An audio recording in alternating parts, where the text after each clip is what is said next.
Christmas in Neverland. Wendy sighed as she looked around the Lost Boys' hideout.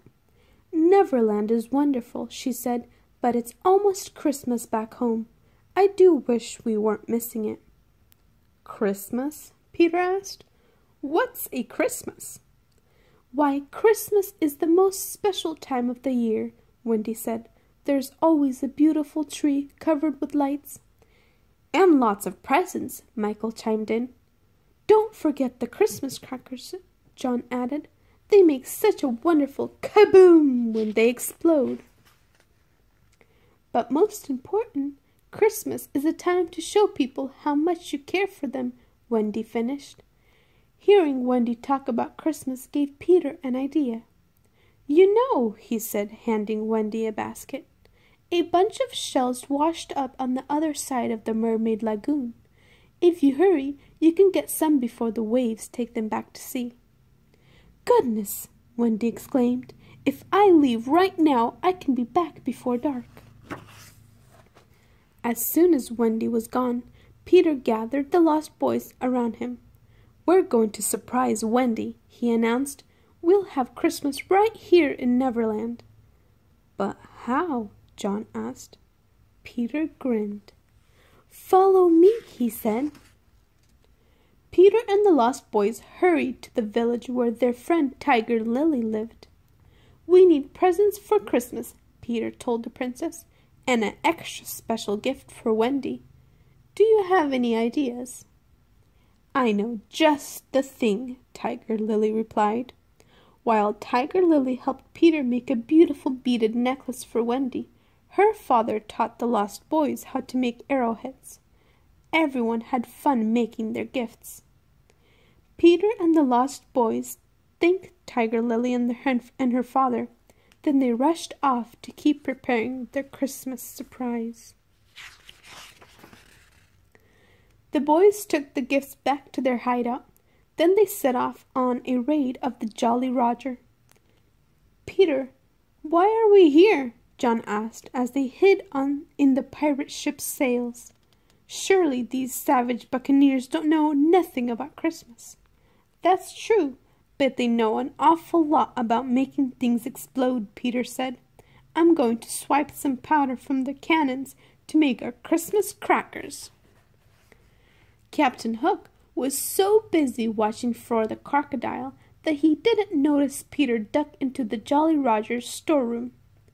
Moments later, Peter burst out onto the deck carrying a bulging bag of powder. He tossed a handful right into Captain Hook's face, making the pirate sneeze. Thanks for the powder, you codfish, Peter Pan shouted. I'll get you for this, Pan! Captain Hook yelled as the boys raced away laughing. Next, Peter and the Lost Boys scouted the forest for the perfect Christmas tree. But when they got the tree back to their hideout, Peter frowned. This tree doesn't look so special, he said. It's just because it doesn't have any decorations yet, John assured him. The Lost Boys went to work. Soon every branch of the tree was decorated with buttons and acorns, arrowheads and seashells, and long garlands of flowers. In no time, the Lost Boys transformed the hideout. Beneath the festive tree stood piles of presents and stacks of homemade Christmas crackers, but something was still missing. The lights! Peter exclaimed. Where are the lights? We may have to do without them, John began. But before he could finish, a clever grin flashed across Peter's face. I'll find a way to make our tree light up, he vowed, or my name isn't Peter Pan. Tinker Bell started jingling, but Peter interrupted her. No time for chit-chat, Tink, he said. Let's go. Peter Pan and Tinker Bell flew through the sky, racing the setting sun all the way to Mermaid Lagoon. The mermaids waved at them from the glittering water. Peter, they cried, come tell us one of your stories. But Peter didn't have time for stories. Wendy would be home soon, and the Christmas tree still needed lights. The mermaids shook their heads. "I don't think we can help with that," one said when Peter explained what he needed. "Why not?" Peter asked. "I've seen the way Mermaid Lagoon lights up at night. If you let me borrow your lights, I'll bring them back tomorrow." "Mermaid Lagoon lights up because our fish glow in the dark," another mermaid explained as a fish swam by. "The fish won't glow if they leave the water." By the time Peter and Tinker Bell got home, twilight had fallen. "There's got to be some way to light the tree," Peter said. Tink put her hands on her hips and jingled at him, but Peter wasn't listening. "Not now, Tink. I'm trying to think," he said. Tinker stormed into her lantern, sending flashes of light around the clearing.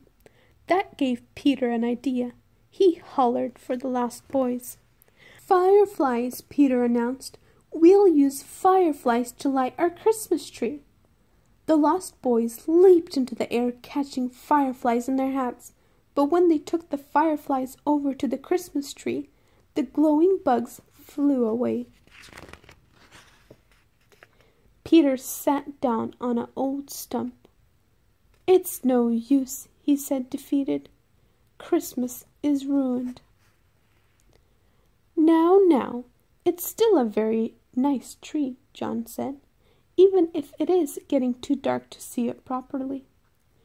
Tinker Bell peered out of her lantern.